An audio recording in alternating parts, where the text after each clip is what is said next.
Welcome to Through the Bible with Les Feldick, a 30-minute walk through the Scriptures, teaching in-depth Bible truths that change people's lives. Now, here's your host, Les Feldick. Okay, it's good to see everybody back so quick, and we're going to get out of here early today if we keep this up. So again, we just want to make our television audience feel right at home, and like I told someone in the studio before one of our programs this afternoon, I had a letter or phone call from a gentleman who heard me refer to previous letters that say they feel like they're sitting on the back row. This guy says, not me, I'm sitting on the front row right beside that gal with the red hair. So we appreciate the fact that you just make yourself at home with us, because that's all we are, is just an informal Bible study, and we just have a good time searching the Scriptures together. So if you're ever headed towards Tulsa on usually the first Wednesday after the first Sunday of the month, why try to make it in and enjoy the day with us. Okay, we're in the Book of Esther. It's a little different Bible study than what I've been normally doing. I hope I'm not losing you. But on the other hand, I felt it was too good a book that's just sort of laying back there. Nobody ever studies it. And the primary reason I'm doing this is because, as we're seeing again right now today, we've got this fellow in Iran who is just bound determined that every Jew be thrown into the sea. Well, it's nothing new. This is the satanic effort to interrupt God's prophetic program. And remember, prophecy could never be fulfilled if Israel is not in their homeland. They have to be there, because when Christ returns, where is he going to return to? Well, not New York or Washington or Tokyo. He's going to return to the Mount of Olives, which is in Jerusalem. And so it's prophetic. It has to happen. And Satan is never going. Somebody called the other day and said, is Satan ignorant? Is he stupid? Why can't he understand he can't win? That is a good question. Satan evidently still thinks he can win, but he can't, because prophecy has set all this in concrete, as I like to say, and they have to happen. So my number one reason for teaching this Book of Esther, to not just fill up Book 69, but to make the point that Satan never stops trying to destroy the nation of Israel. It's happened over and over, all the way back into antiquity and back into recent history, and now even today. The world in general would just as soon see every Jew disappear. And that's why I'm always reminding my classes here in Oklahoma, and I might as well remind my television audience, you pray. You pray for our president. I don't care whether it's a Democrat or a Republican in the White House. You pray for them, that they will maintain our stand with Israel. You know, I'm telling everybody lately, send a message to the White House. Remember Harry Truman. And Harry Truman proved that if you do what God wants you to do, he'll end up blessing you.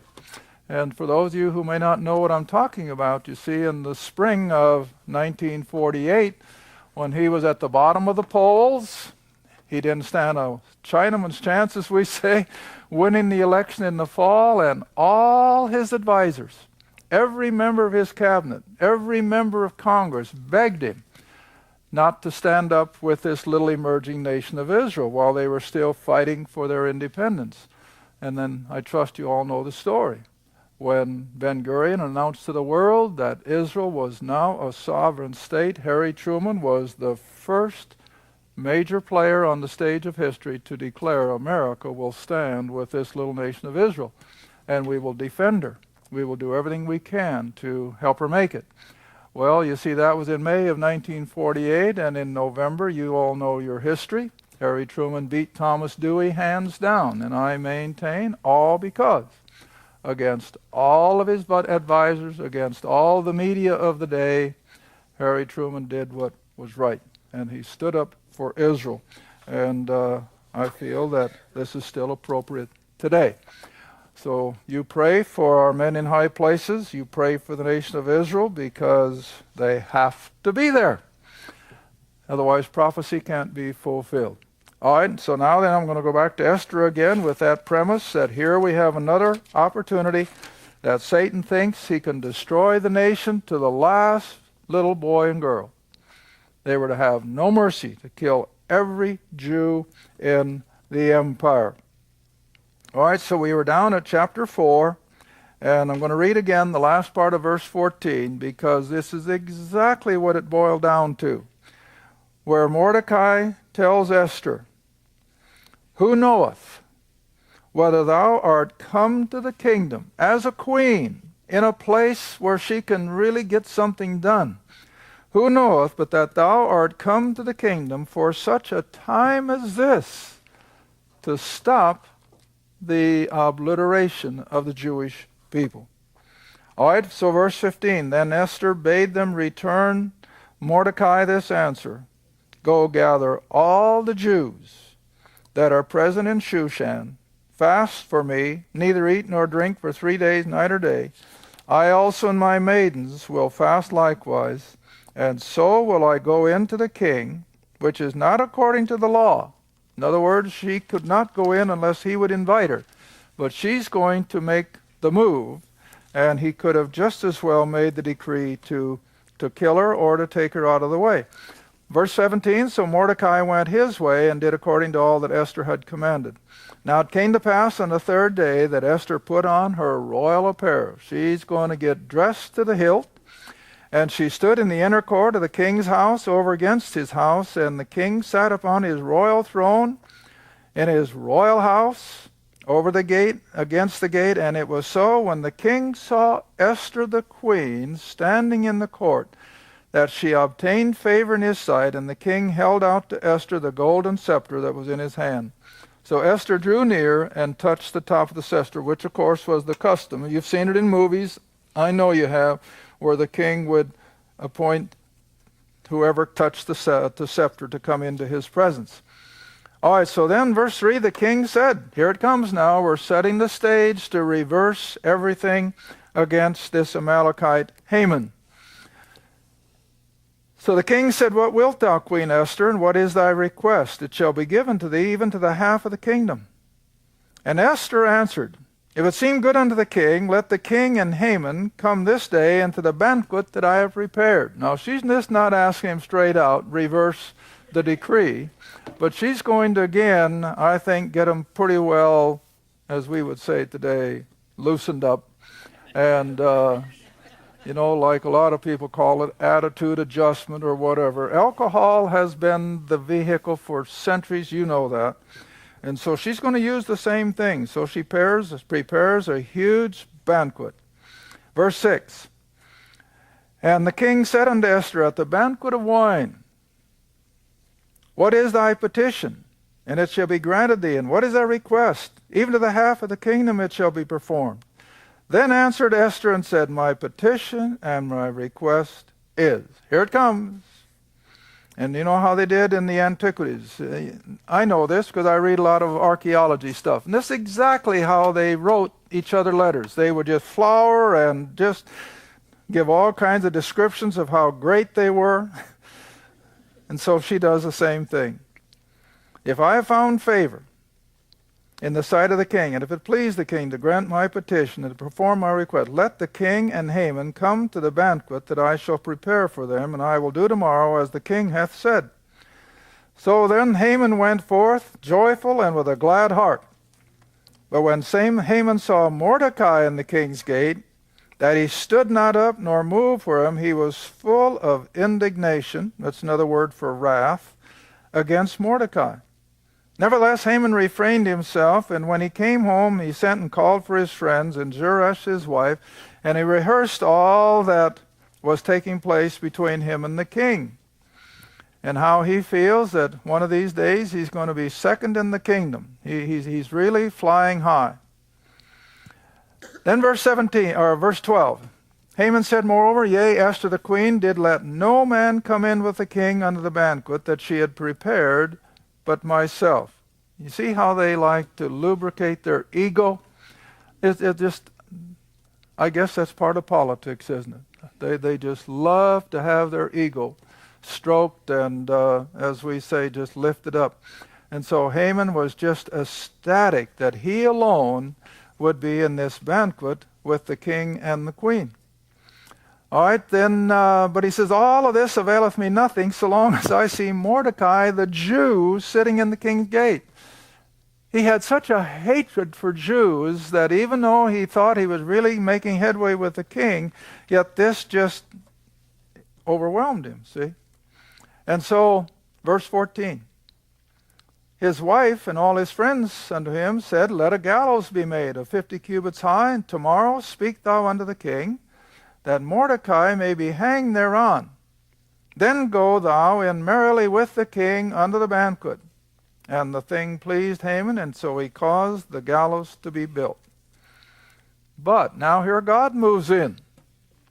Yes, God moves in on the thinking of a king laying on his bed at night. And that night could not the king sleep. And he commanded to bring the book of the records of the Chronicles. Now do you see why I made special note of that a few chapters back? What happened in that book of Chronicles? It was recorded how Mordecai had kept him from being killed by these two chamberlains. It was in the book, and now he reads it, see? Oh, the providence, the hand of God in everything, beloved. And it's no different today. It's not one whit different. God is in everything. Verse 2. And it was found written that Mordecai had told of Bigthana and Teresh, two of the king's chamberlains, the keepers of the door, who sought to lay hand on the king. And the king said, what honor and dignity hath been done to Mordecai for this? The king's servants that ministered said, well, nothing. The king said, who is in the court? Now Haman was come into the outward court of the king's house to speak unto the king to hang Mordecai on the gallows that he had prepared for him. So the king's servant said, behold, Haman standeth in the court. And the king said, let him come in. So Haman came in, and the king said, what shall be done to the man whom the king delighteth to honor? Now remember, Haman is all puffed up. He thinks he is about to become second man in the kingdom, see? And the stage is being set. And the king said, what shall be done to the man whom the king delighteth to honor? And Haman thought in his heart, to whom would the king delight to do honor more than himself? So Haman answered the king, the man whom the king delighteth to honor, let the royal apparel be brought which the king used to wear, and the horse that the king rideth upon. Now this is almost comedy, isn't it? I love this little book after now spending all this time in it. And here this guy is thinking all this is going to happen to him. Let the white horse, or the horse that the king rideth upon, and the crown royal which is set upon his head, let this apparel and horse be delivered to the hand of one of the king's most noble princes, that they may array the man whom the king delighteth to honor, and bring him on horseback throughout the street of the city, and proclaim before him, thus shall it be done to the man whom the king delighteth to honor. All right, then, here it comes. Then the king said to Haman, make haste, take the apparel and the horse, as thou hast said, and do even so to Mordecai the Jew. Glorious, isn't it? Glorious. You know, someone has said, does God have a sense of humor? I think he does. Now, mostly, you know, even when I have the question come up, did Jesus ever smile or laugh in his earthly ministry? Well, we don't know that he did. And if he didn't, it was because of the sin of the world was the number one thing on his mind. And naturally, you know, you can't make light of things when you're thinking of that aspect of it. And the same way with God in general, you know, he's not willing that any should perish, and he looks at the wickedness of man. But yet I have to feel, especially in a situation like this, he does have a sense of humor. And so here Haman is being set up, he thinks, to bring in his own honor and glory, and then have it suddenly go to the Jew. Boy, that must have been a real hammer blow to the man's ego. And so even so do it to Mordecai the Jew in verse 10, that sitteth at the king's gate. Let nothing fail of all that thou hast spoken. In other words, you fulfill every detail, Haman. So verse 11, Haman took the apparel and the horse and arrayed Mordecai and brought him on horseback through the street of the city and proclaimed before him, thus shall it be done to the man whom the king delighteth to honor. And Mordecai came again to the king's gate. But Haman hasted to his house, mourning, having his head covered. I mean, he is in complete sorrow. And Haman told Zeresh his wife and all his friends everything that had befallen him. And then said his wise men and Zeresh his wife, If Mordecai be of the seed of the Jews, before whom thou hast begun to fall, thou shalt not prevail against him, but shalt surely fall before him. And while they were yet talking, came the king's chamberlains and hasted to bring Haman to the banquet that Esther had prepared. Now here's where Esther came in and began to set the stage for a reversal of the decree to destroy the Jew. So the king, verse 1 of chapter 7, the king and Haman came to the banquet with Esther the queen. And the king said again unto Esther on the second day at the banquet of wine, What is thy petition, Queen Esther? And it shall be granted thee. And what is thy request? Then Esther the queen answered and said, If I had found favor in thy sight, O king, and if it please the king, let my life be given me at my petition, and my people, the Jews, now remember, at my request. For we are sold. The decree has gone out. We are sold, and I and my people are to be destroyed, to be slain, and to perish. But if we had been sold for bondmen and as women, in other words, if we had just been sold into servitude, I would have held my tongue, although the enemy could not countervail the king's damage. Then the king Ahasuerus answered and said unto Esther the queen, Who is he, and where is he that dares presume in his heart to do so? In other words, to kill all the Jews. And Esther said, The adversary and the enemy. Now remember, there's only 3 people in that banquet, if I read right. The king, the queen, and Haman. And Esther said, The adversary and enemy is this wicked Haman. Then Haman was afraid before the king and the queen. And the king, arising from the banquet of wine in his wrath, went into the palace garden. Now that's why I referred to the archaeological digs of this palace, and they could reconstruct, according to the foundation stones, that this was the floor plan of this palace. So this is all set in antiquity archaeologically.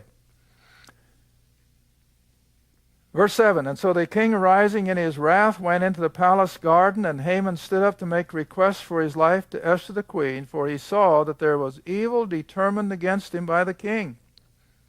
Then the king returned out of the palace garden into the place of the banquet of wine, and Haman was fallen upon the couch, I feel, that they have been reclining on to eat and partake of their banquet. And so Haman was fallen upon the bed whereon Esther, let's see, did I miss something? No, that's right. And Haman was fallen upon the bed or the couch whereon Esther was. Then said the king, this is just about a repeat of Joseph and, back there in Egypt. And so he finds himself on the couch whereon Esther was, and then said the king, Will he force the queen also before me in the house? As the word went out of the king's mouth, they covered Haman's face. And Harbona, one of the chamberlains, said before the king, Behold, the gallows are 50 cubits high, which Haman had made for Mordecai, who had spoken good for the king, standeth in the house of Haman. Then the king said, Hang him thereon. So the very gallows that Haman had built, hoping to kill Mordecai, he hangs himself. And thus was the king's wrath pacified. Well, now we just keep right on going in chapter 8, and we'll finish the whole story of Esther this afternoon. So on that day did the king Ahasuerus give the house of Haman, the Jews' enemy, unto Esther the queen. And Mordecai came before the king, for Esther had told what it was unto her. And the king took off his ring, which he had taken from Haman, gave it to Mordecai, and Esther set Mordecai over the house of Haman. And Esther spake yet again before the king, and fell down at his feet, and besought him with tears to put away the mischief of Haman the Agagite, and his device that he had devised against the Jews. And again the king held out the golden scepter toward Esther. Esther arose and stood before the king. and said, if it please the king, and if I have found favor in his sight, and the thing seem right for the king, and I be pleased in his eye, let it be written. Now here it comes. To reverse the letters devised by Haman, the son of Hammedatha, the Agagite, which he wrote to destroy the Jews which are in all the king's provinces. For how can I endure to see the evil that shall come to my people? Or how can I endure to see the destruction of my kindred? Then the king said to Esther the queen, and to Mordecai the Jew, behold, I have given Esther the house of Haman, and him they have hanged upon the gallows because he laid his hand upon the Jews. Write you also for the Jews as it liketh you, in the king's name. Seal it with the king's ring, for the writing which is written in the king's name and sealed with his ring may no man reverse. And then were the king's scribes called in the 3rd month, that is the month Sivan, on the 3rd and 20th day thereof. And it was written according to all that Mordecai commanded the Jews and to the lieutenants from India to Ethiopia, the 127 provinces, and every province according to the writing thereof, that the language to the Jews according to their writing and according to their language. Okay, now here we come. This is what I wanted you to see. The post office, everything was already operating clear back there 500 years before Christ. Verse 11, wherein the king granted the Jews which were in, no, verse 10, I'm sorry, and he wrote in the king's name and sealed it with the king's ring and sent letters by posts on horseback, riders on mules and camels, and young dromedaries. Boy, if that isn't the Pony Express, I don't know what is. And so all these riders went out all the way across the empire. Now picture that, all the way from India to around the Mediterranean on the south and on the north. And all the posts were made aware of the king's reversal that would now put the Jew in the place of preeminence. Now verse 11, wherein the king granted the Jews which were in every city to gather themselves together and to stand for their life. And now it's reversed, to destroy, to slay, and to cause to perish all the power of the people and province that would assault them, both little ones and women, and to take the spoil of them for a prey. Upon one day in all the provinces of King Ahasuerus, namely upon the 13th day of the 12th month, which is the month Adar, that the copy of the writing for a commandment to be given in every province was published unto all people, that the Jews should be ready against that day to avenge themselves on their enemies. So the posts that rode upon mules and camels went out, hastened and pressed on by the king's commandment. And the decree was given at Shushan the palace. And Mordecai went out from the presence of the king in royal apparel of blue and white, a great crown of gold, and with a garment of fine linen and purple. And the city of Shushan rejoiced and was glad. The Jews had light and gladness and joy and honor.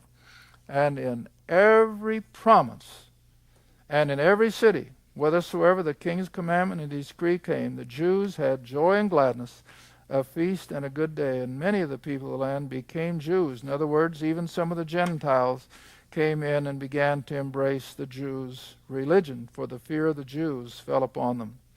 Well, anyway, as we go through the rest of this chapter, and we find that the vengeance is turned from killing the Jews to killing all those who hated them, and the Jews come back into a place of preeminence. Now verse 5 of chapter 9. Thus the Jews smote all their enemies with the stroke of the sword, and slaughter and destruction. Now see, this is contrary to our line of thinking. But all the way back into antiquity, especially in the Middle East, just like you see it today, what is their favorite statement? The Arabs love death and the Jews love life. Just think of that. And you're seeing it every day. They love death. But the Jews, on the other hand, love life. Hey, it's no secret. The Jews know how to live sumptuously. They always have. They've been stricken in poverty a good portion of their history, but on the other hand, they have the wherewithal. They know how to live sumptuously. And so here again, the whole thing is reversed, and now the Jews are in the place of killing their enemies. And then down to verse 10, the 10 sons of Haman. Now this is the end of the Amalekites. Historically speaking, this is where God finally said, this is the end of the Amalekite. And so the 10 sons of Haman, the son of Hammedatha, the enemy of the Jews, they slew. But on the spoil they laid not their hand. On that day the number of those that were slain in Shushan the palace was brought before the king.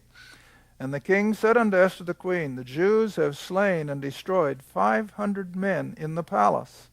And the 10 sons of Haman, what have they done in the rest of the king's provinces?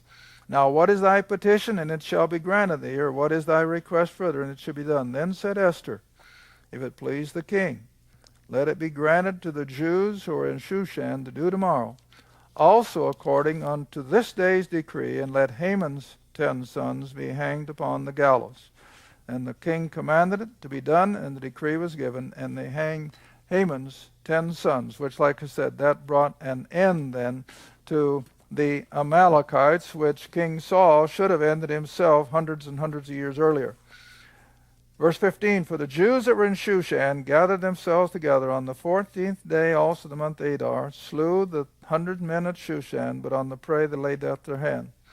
But the other Jews that were gathered in the king's provinces gathered themselves together and stood for their lives, and had rest from their enemies, slew of their foes 75,000, but they laid not their hands on the prey. And on the 13th day of the month Adar, and on the 14th day of the same rested day, and made it a day of feasting and gladness. And now we'll pick that up in our final half hour, and we'll find that it is a feast day that is still celebrated in Israel today. And the name of the day is Purim, P-U-R-I-M. And it is still celebrated traditionally by Jews going all the way back to the time of Queen Esther. Interesting, not like I normally like to teach, but hopefully this is just a little interlude, and we're going to be going into the minor prophets in our next study.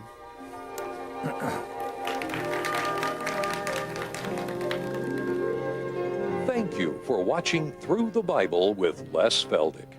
Through the Bible is a partner-supported ministry. If this program has been a help to your study of the Scriptures and you'd like to see others enjoy the teaching, your support would be greatly appreciated. Write to us at Les Feldick Ministries, 30706 West Lona Valley Road, Kinta, Oklahoma, 74552. Or call 1-800-369-7856. Remember, all programs are available in printed form, audio cassette, and videotape. Be sure to tune in next time to Through the Bible with Les Feldick.